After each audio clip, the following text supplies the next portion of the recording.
하갈과 사레와 하갈 사이의 불화의 원인은 서로 다른 꿈을 꾸고 있다는 거예요. 서로 생각이 다릅니다. 서로 다른 그러한 이 꿈을 가지고 그 자신의 꿈을 이루기 위해서 힘을 쓰다 보니까 이 마음이 합쳐지지 않다 보니까 서로 불화한 상태에 있는 거죠. 자, 지금 사례는 어떤 꿈을 꾸고 있을까요? 하나님의 약속을 지금 제대로 믿지 못하고 있습니다. 하나님께서 지금 약속하신 그 약속이 10년이 지나도록 응답을 받지 못하고 있어요. 분명히 자식을 주겠다, 씨를 주겠다고 하나님께서 약속하셨는데 아직 그 씨를 얻지 못했습니다. 그래서 우리 지난주에 살펴본 것처럼 10년을 기다렸다는 것은 우리는 흔히 사례가 조금 더 참고 기다리고 인내하고 믿었으면 좋았을 텐데 이렇게 쉽게 말할 수 있지만 그것은 우리 입장이지 사례의 입장에서는 10년이나 기다린다는 것이, 그것도 10년을 기다렸을 때에 예를 들어서 여전히 내 몸이 자식을 낳을 만큼 그런 젊고 건강한 몸이면 모르겠습니다만 10년 동안 시간만 흐르는 게 아니죠. 몸도 늙어갑니다. 그러니까 이렇게 기다리지 못하니까 어떻게 했냐면 그래 나에게 여종, 젊은 여종 하갈이 있는데 이 하갈을 내가 첩으로 내 남편에게 주면 이 남편이 이 하갈을 통해서 자식을 낳으면 그 자식은 내 것이 될 것이다, 이렇게 생각한 겁니다. 반면에 하갈은 어떤 꿈을 꾸었을까요? 그래, 내 여주인 사레는 자식을 못 낳을 거야. 나이도 많고 지금까지 자식을 못 낳았으면 앞으로는 더 힘들었으면 힘들었지 자식을 낳기는 이제 힘들어. 그러면 이제부터는 저 사레는 이름만 조강지처지 아브라함, 즉 자식을 그토록 갖고 싶어 했던, 지금 86세가 다 되잖아요. 이 86세가 다 될 때까지 아들이 없었기 때문에 내가 아들을 낳아주면 이 아브라함의 사랑은 나에게로 온전히 올 거야. 이렇게 서로 다른 꿈을 꾸고 있다는 것이죠. 그때의 하갈이 자기가 아직 아들을 품에 품지도 않았는데 임신한 것만 가지고도 이미 교만한 마음이 그 가운데 들었습니다. 그래서 어떻게 했습니까? 자기의 주인인 사레를 멸시했다라고 성경은 기록하고 있습니다. 자, 그러니까 지금 이 사레가 가만 있지 않겠죠. 그러니까 어떻게 했습니까? 막 화를 내는 거예요. 화를 내는데 하갈에게 화를 내면 자존심이 상하니까 누구에게 화를 냈어요? 아브라함에게 화를 냈죠. 오늘 상황이 이렇게 된 것은 전적으로 당신 잘못이다. 왜냐하면 당신이 이렇게 하갈과 나 사이에 정확하게 질서를 지어줬으면 이런 일은 생기지 않았을 텐데 당신이 애초부터 질서를 잘 세우지 못했기 때문에 이런 일이 일어났다. 그러니 이 일의 책임은 당신에게 있다 라고 말합니다. 그런데 그 이야기가, 사례의 이야기가 옳은 말입니까 틀린 말입니까? 옳은 말이잖아요. 왜냐하면 오늘날 이 시대라면 사람과 사람 사이에 평등함이 있다라고, 물론 오늘날도 온전히 그렇진 않지만 이 옛날에 비하면 그래도 어느 정도 평등함이 있습니다만 이 당시에는 그런 평등함 혹은 인권 이런 것들은 생각하기 힘든 시대죠. 사례의 말이, 아브라함이 그 말을 들어보니까 사례의 말이 틀린 말이 아니에요. 그러니까 뭐라고 합니까? 당신의 여종은 당신의 수하에 있는 사람이니까 당신이 알아서 하라고 이렇게 얘기합니다. 이 대답은 틀린 말은 아닙니다만 지혜로운 말도 아니죠. 왜냐하면 지금 사례가 아주 화가 머리끝까지 나 있는데 이런 상태에서 하갈을 당신 마음대로 하라고 한다면, 자, 가장 간단한 법칙, 눈에는 눈, 이에는 이라는 이 간단한 법칙이 통할까요? 통하지 않을까요? 통하지 않죠. 평상시에도 우리가 일반적인 때에도 사실 눈에는 눈, 이에는 이, 이대로 우리가 행하기가 쉽지 않은데 지금 사례는 하갈에 대해서 막 분노가 가득 차 있는데 당신이 알아서 하라. 그러면 결코 눈에는 눈, 이에는 이, 이러한 방식으로 보복하지 아니하고 몇 곱절 더 아주 심하게 그렇게 보복하려고 할 것입니다. 아니나 다를까 사례가 하갈을 가만 놔두지 않았죠. 그를 핍박하고 괴롭혔습니다. 참다 못해서 하갈이 어떻게 했습니까? 도망을 쳤죠. 이제 여기서부터가 이제 중요한 오늘의 장면이 등장합니다. 자, 여러분, 사레가 하갈을 좀 괴롭혔을 때 하갈이 만약에 거기서 좀 참고 버티고 있었다면 아마 이 사건은 창세기의 기록이 안 됐을지도 모르겠어요. 그런데 그것을 참다 못해서 하갈이 도망쳤습니다. 사랑하는 성도 여러분, 그러한 상태, 지금 임신한 상태에서 한 여인이, 그것도 아브라함의 본처도 아니고 첩이었고 또 애굽 사람입니다. 이런 한 여인이 임신한 상태에서 도망을 쳤다. 굉장히 불안하고 위축되고 두렵고 무서운 상황이 도달한 것이죠. 자, 여러분, 뭐라고 말하냐면, 자, 여기를 한번 보시죠. 여호와의 사자가 하갈에게 나타나서 뭐라고 묻냐면, 내가 어디서 왔으며 어디로 가느냐라고 묻습니다. 거기에 대해서 하갈은 뭐라고 대답합니까? 내가 내 여주인 사레를 피하여 도망하나이다. 자, 이 대답을 한번 잘 살펴보세요. 여호와의 사자가 이 하갈에게 뭐라고 질문했습니까? 어디에서 왔으며 어디로 가느냐, 이렇게 질문했어요. 그런데 하갈의 대답을 잘 들어보시죠. 나는 내 여주인 사레를 피하여 도망하나이다. 자, 내 여주인 사레로부터 도망쳐서 왔습니다. 즉 어디에서 왔는지에 대해서 말했죠. 여주인 사레로부터 도망쳐서 왔습니다. 그런데 이 하갈의 답에는 뭐가 없습니까? 어디로 가는지가 없어요. 즉 지금 이 하갈은 임신한 상태에서 도망쳐 나왔는데, 사실 그 여주인의 핍박과 그 여주인의 진노가 너무 무서워서 도망쳐 오긴 했습니다만 갈 곳이 있습니까, 없습니까? 없다는 거죠. 여러분, 이 여인의 처지를 한번 생각해 보세요.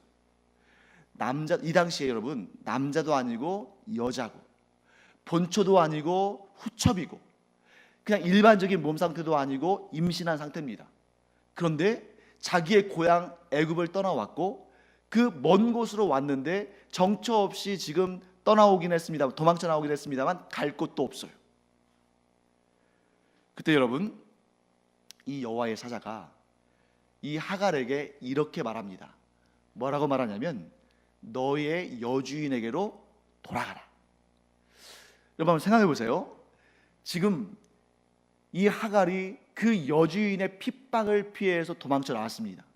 거기에 있다가는 자기뿐만 아니라 자기의 이 태중에 있는 아기도 위험할까 봐서 도망쳐 나왔어요. 그런데 여호와의 사자가 지금 이 하갈에게 하고 있는 말은 뭡니까? 다시 여주인에게 돌아가서 그에게 복종하라 라고 말하고 있는 것입니다. 여러분, 이 답은 하갈이 원한 답이었을까요? 원한 답이 아니었을까요? 원한 답이 아니었어요. 왜? 자기가 그 여주인에게서부터 도망쳐 나오고 거기 있으면 큰일 날 것 같아서, 거기 있으면 죽을 것 같아서, 거기에 있으면 참을 수 없을 것 같아서 도망쳐 나왔는데 다시 들어가라는 것입니다. 여러분, 이것은 아주 단순하게 보면 한 가정의 질서에 관한 문제죠. 그래서 한번 생각해 보시죠, 여러분. 여종입니다. 그리고 후첩이에요. 그리고 임신도 했습니다. 그러면 이러한 여인을 받아줄 사람이 있을까요, 없을까요? 없다는 것이죠. 만약에 이 여인이 미혼이고 자식도 없는 그런 상황이라면 아마 종으로 부리려고 하는 사람들은 있었을지 모르겠습니다. 그런데 그런 상황이 아닙니다. 그런데 이 하갈에게 있어서 어찌 보면 가장 안전하게 또 가장 평안한 가운데에 해산을 할 수 있는 곳은 아브라함의 집일 수밖에 없다는 거죠. 그것을 알려주는 것입니다. 근데 저는 이 말씀을 묵상하면서, 여기까지 내용들은 우리가 다 알고 있는 내용이죠. 그런데 이 말씀을 묵상하면서 한 단계 더 우리가 깊이 생각해야 한다는 그러한 깨달음을 얻었습니다. 그것이 뭐냐면 하갈이 우리의 과거와 같다는 것입니다. 또는 우리의 현재일 수도 있겠죠. 자, 죄 많은 인간은 기본적으로 그 주인으로부터 도망치고 싶어 합니다. 그래서 여러분, 인간이 죄를 지으면 가장 먼저 피하는 대상이 누굽니까? 하나님이에요. 죄를 짓고서 하나님을 가까이 하는 사람은 이 세상에 아무도 없습니다. 본능적으로 인간은 죄를 지으면 하나님으로부터 벗어나고 하나님을 피하고 싶은 것입니다. 그런데 여러분, 그렇게 죄로 말미암아 온갖 불안과 두려움과 초조와 근심과 걱정이 있는 사람이 어디를 가야 안전하게, 또 어디를 가야 생명을 얻고 어디를 가야 그의 삶이 피어나냐면 다시 하나님께로 돌아가야 한다는 겁니다. 근데 많은 사람들이 어떻게 합니까? 예수 그리스도를 구주로 영접하고 나서도, 그래서 죄사함의 은총을 얻고 나서도, 그래서 칭의, 이제 거룩한 자, 의로운 자라는 그러한 하나님의 인정을 받고서도 죄를 짓습니다. 만약에 여러분 구원받고 나서는 더 이상 죄를 짓지 않는다, 그리고 더 이상 그 죄가 아무 문제가 없다 라고 말하면 구원파 이단이나 다를 바가 없겠죠. 근데 여러분, 우리는 분명히 이렇게 인정해야 됩니다. 우리가 예수 그리스도를 구주로 영접하고 나서도 우리는 죄를 짓는 존재입니다. 그러면 우리가 죄를 지었을 때 어떻게 우리가 반응하는가? 다른 사람들 우리가 살펴보거나 다른 사람들을 우리가 연구할 필요도 없어요. 우리 자신을 보면 압니다.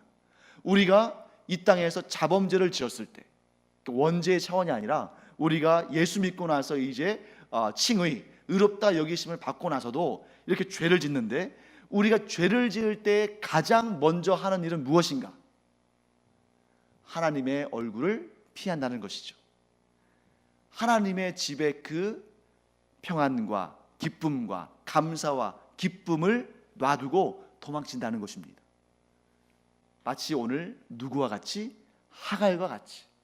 하갈이 만일 아브라함의 집에 그대로 있었다면 그가 거기에서 잘 먹고 잘 살고 아브라함의 보호를 받으면서, 그리고 또 이 사라도 자기가 그 하갈이 낳은 아들의 어머니가 될 수 있다는 생각에 얼마나 잘 보살펴 줬겠어요.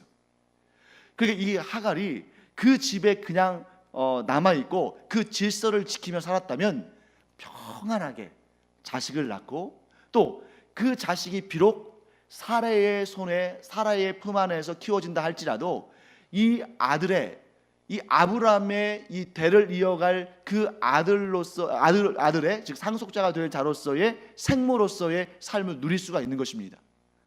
물론 하나님의 약속은 이스마엘을 상속자로 세우지는 않으시지만, 예를 들면, 그런데 지금 그 여주인과의 관계 속에서 이제 싸움이 나고 더 이상 그곳에 있을 수 없기 때문에 도망쳐 나왔어요. 사랑하는 성도 여러분, 우리가 이 부분을 아주 정확하게 똑같이 우리의 삶에 적용할 수는 없을 겁니다. 왜냐하면 우리는 하갈이 아니에요. 우리는 또한 그 시대의 그런 신분 질서 가운데 있는 것도 아닙니다. 그럼에도 불구하고 하나님께서 이 본문을 통해서 우리에게 주시는 메시지는 뭐냐면, 너희가 어떤 문제가 발생했을 때, 너희가 어떤 죄를 지었을 때, 너희에게 어떠한 정말 무거운 짐이 있을 때에 너희가 오히려 그것 때문에 나로부터 벗어나려고 하고, 내 눈으로부터 벗어나려고 하고, 내 집에서 떠나려고 하지만 그렇게 하지 말라고 하는 것입니다.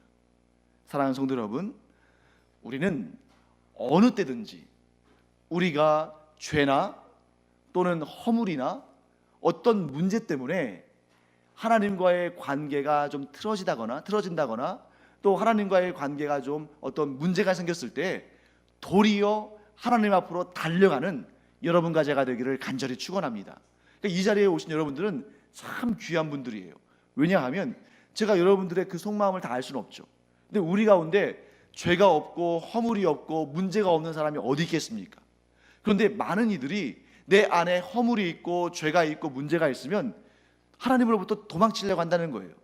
하지만 그럴수록이 오히려 지금 이 여호와의 사자가 얘기하는 것처럼 오히려 하나님께로 더 가까이 가고, 오히려 하나님을 더 의지하고, 정말 면목이 없지만, 때로는 부끄럽지만, 그럼에도 불구하고 어떨 때는 좀 얼굴을 뻔뻔하게 하면서 하나님께로 더 가까이 가려 하면 할수록 문제의 해결점이 있다는 것입니다. 그냥 만약 내 상태가 좋지 않다고, 내 환경이 지금 이렇게 좀 마땅하지 않다고, 내 안에 여러 가지 문제가 있다고, 이걸 내가 좀 정리한 다음에 하나님 앞으로 나아가겠다, 이렇게 생각하는 사람들 많거든요. 내 안이 너무 지저분하고 내 가정이 지금 안정이 안 되고 나에게 너무 많은 문제들이 있으니까 이런 문제들을 조금 가지도 치고 정리도 하고 좀 이렇게 안정되면 그때부터 신앙생활 열심히 하고 그때부터 기도 열심히 하고 그때부터 하나님과 동행하는 삶을 살아야겠다. 가장 지혜롭지 못한 생각입니다. 하갈의 생각이에요. 하갈이 그 여주인이 좀 그에게 좀 혹독하게 대한다고 도망쳤잖아요. 그래서는 안 되는 거였습니다. 자기를 위해서도, 자기 태중에 있는 아기를 위해서도 가장 좋은 것은 뭐였어요? 아브람과 이 사라의 그 질서 가운데 사는 것, 그들의 보호함 가운데 사는 것이 그에게 가장 좋은 일이었습니다. 여러분과 저도 마찬가지입니다. 우리 잘못할 수 있어요. 우리 죄 지을 수 있습니다. 우리의 가정에 문제가 있을 수 있어요. 우리가 하는 모든 일들에 정말 내가 볼 때에 이건 좀 아닌데 하면서 내 자신에게 실망할 수도 있습니다. 그런데 그때 우리가 그래, 이 문제를 가지고 내가 어떻게 하나님 앞으로 나가겠는가, 이렇게 내 안이 지금 문제가 가득 차 있는데 어떻게 내가 기도할 수 있겠는가, 지혜롭지 못한 생각입니다. 가장 지혜로운 자는 내가 아무리 추악하고 내 가정에 아무리 큰 문제가 있고 내가 심지어 정말 주홍 같은 죄를 지었다 할지라도 하나님께 가까이 가는 것, 하나님 앞으로 나아가는 것, 하나님의 손을 붙드는 것, 하나님께 오히려 더 간절히 간구하는 것, 이것이야말로 가장 지혜로운 일이다. 그래서 여러분과 제가 오늘 이 시간 가장 지혜로운 자의 마음으로 이 자리에 나온 줄 믿습니다. 우리 기도해야 되죠. 우리 오히려 내 상태가 좋지 않을수록 더 힘써서 기도할 때 하나님의 구원의 은총과 하나님의 위로와 하나님의 평강이 우리 가운데 임할 줄로 믿습니다. 그런데 여러분, 이 본문의 말씀을 쭉 보면 좀 의아한 부분이 있어요. 이 당시에 하갈은 몰랐을 겁니다. 이 당시에 하갈뿐만 아니라 아마 아브라함도 몰랐을 수 있어요. 그런데 우리는 이미 지나간 역사, 지금 이 창세기의 역사는 이미 지나간 역사잖아요. 지나간 역사이기 때문에 이 내용을 압니다. 그것이 뭐냐면 하나님은 약속하신 대로 하갈에게서 상속자를 주신 것이 아니라 누구에게서? 사레, 나중에 이름이 사라로 바뀌죠. 사라에게서 하나님께서 상속자를 주신다고 말씀하셨습니다. 그러니까 우리는 여기에서 이스마엘이 아브라함의 상속자가 되지 않을 것을 알죠. 그런데 여러분, 오늘 이 여호와의 사자가 이 하갈에게 준 내용들을 보면 이삭에게 약속하고 아브라함에게 약속하신 말씀 못지않은 복의 말씀이 선포되는 것을 봐요. 뭐라고 말하냐면 내 씨를 크게 번성하여 그 수가 많아 셀 수 없게 하리라. 여러분, 이것은 하나님께서 창세기 12장에서 아브라함에게 주신 그 약속의 말씀이잖아요. 창세기 12장, 창세기 15장 계속 약속하신 말씀입니다. 그리고 이름도 불러주셨어요. 여러분, 또 놀라운 사실 하나 알려드릴까요? 여기 하갈이 나오잖아요. 하갈이 나오는데 성경에서 최초로 여호와 혹은 여호와의 사자가 그 여인의 이름을 부르며 그 여인과 직접 대화한 첫 번째 여인입니다. 하갈이. 그리고 그가 낳을 아들의 이름까지 지어줬어요. 그러니까 우리 생각에는 여기 이스마엘의 후손들은 이스라엘의 대적자들이 되고 나중에 보면 하나님의 심판 가운데 거하는데 어떻게 이렇게 좋은 내용들의 이러한 복을 주셨을까? 왜 그럴까요? 그가 비록 후첩이지만 누구의 아내인 것입니까? 아브라함의 아들인 거예요. 비록 이스마엘이 장자, 그러니까 순서대로는 장자지만 족보로는 장자의 계보에 오르지 못했죠. 그럼에도 불구하고 그도 아브라함의 후손이기 때문입니다.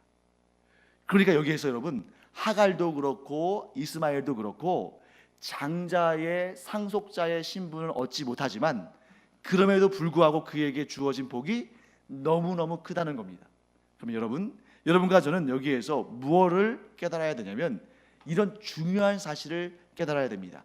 그것이 뭐냐면 하나님께서 곁가지에 대해서도 이렇게 큰 복을 주시는데 그러면 원가지, 원줄기에게는 얼마나 큰 복을 주실까?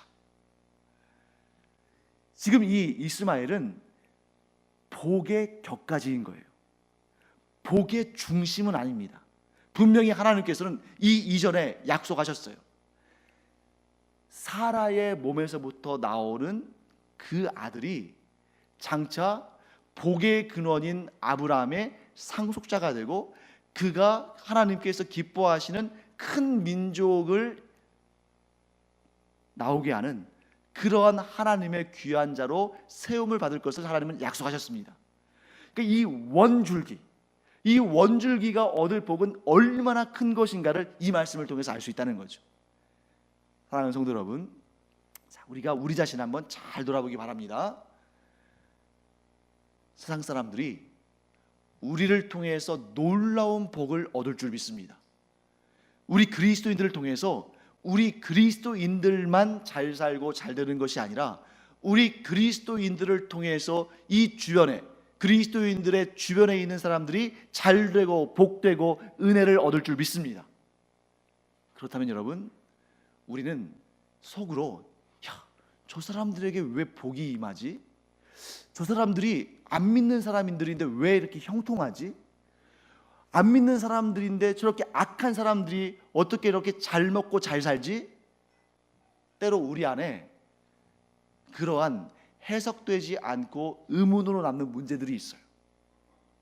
분명히 저 사람은 예수를 믿지도 않고, 분명히 저 사람은 하나님을 경외하지도 않고, 분명히 저 사람은 하나님의 계명을 실천하지도 않는 사람인데 어떻게 저렇게 잘 먹고 잘 살고 하는 일이 잘 되고 공부도 잘하고 좋은 직장도 가질 수 있을까? 악인의 형통 혹은 불신자의 형통에 대해서 질투하지 않는 여러분과 제가 되기를 간절히 축원합니다. 여기 오늘 본문의 말씀 보세요. 하갈의 몸에서 나오는 이스마엘도 나름대로 큰 민족을 이루고 하나님께서 그를 보호하시고 하나님께서 그로 하여금 또 잘되게 하시는 역사를 경험하게 하셨습니다. 그러나 우리는 그것으로 질투할 사람들이 아니에요. 왜? 우리 안에는 이런 믿음이 있어야 됩니다. 어떤 믿음이에요? 원줄기도 아닌 자에게 저렇게 복을 주시는데 하나님을 경외하지 않을 자에게도 저토록 많은 복을 주시는데 그러면 우리 곧 예수 그리스도를 믿어서 하나님의 자녀가 됐고 또 예수 그리스도를 통해서 하나님의 상속자가 된 우리에게는 얼마나 놀랍고 귀한 복을 주실까? 오히려 기대하고 소망하는 여러분과 제가 되기를 간절히 축원합니다. 믿지 않는 자들도 잘 되기를 우리는 바라야 돼요. 저 사람은 믿지 않는 사람이니까 안 돼야 돼. 실패해야 돼. 건강해서도 안 돼.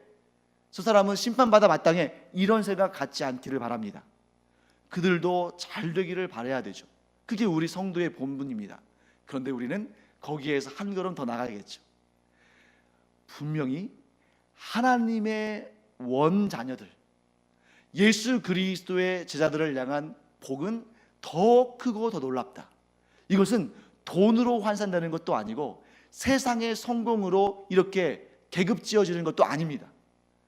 우리가 더 잘되고 우리가 더 복되고 우리가 더 행복한 이유는 우리가 하나님을 더 잘 알기 때문이에요. 믿지 않는 자들도 하나님의 존재를 알 수 있습니다.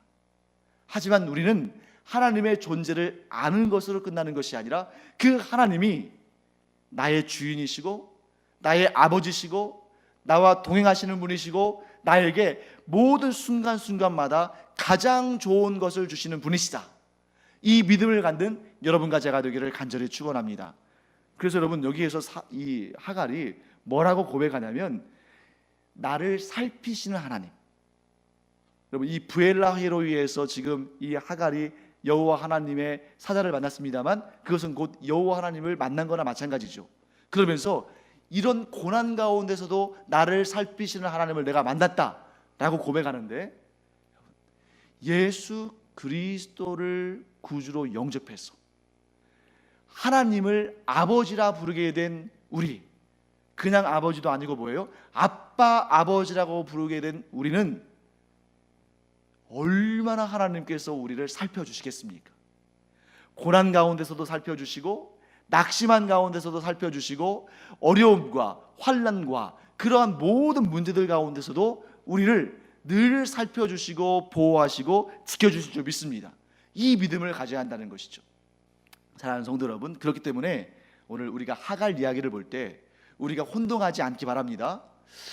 내가 볼 때 하갈은 그렇게 믿음의 여인이 아니고, 또 그가 낳은 아들 이스마엘도 나중에 이스라엘의 대적이 되지, 이스마엘이 나중에 이스라엘의 대적이 되잖아요. 그리고 나중에 하나님의 심판의 대상이 되는데 어떻게 하나님께서 이렇게 좋은 것들을 주셨을까?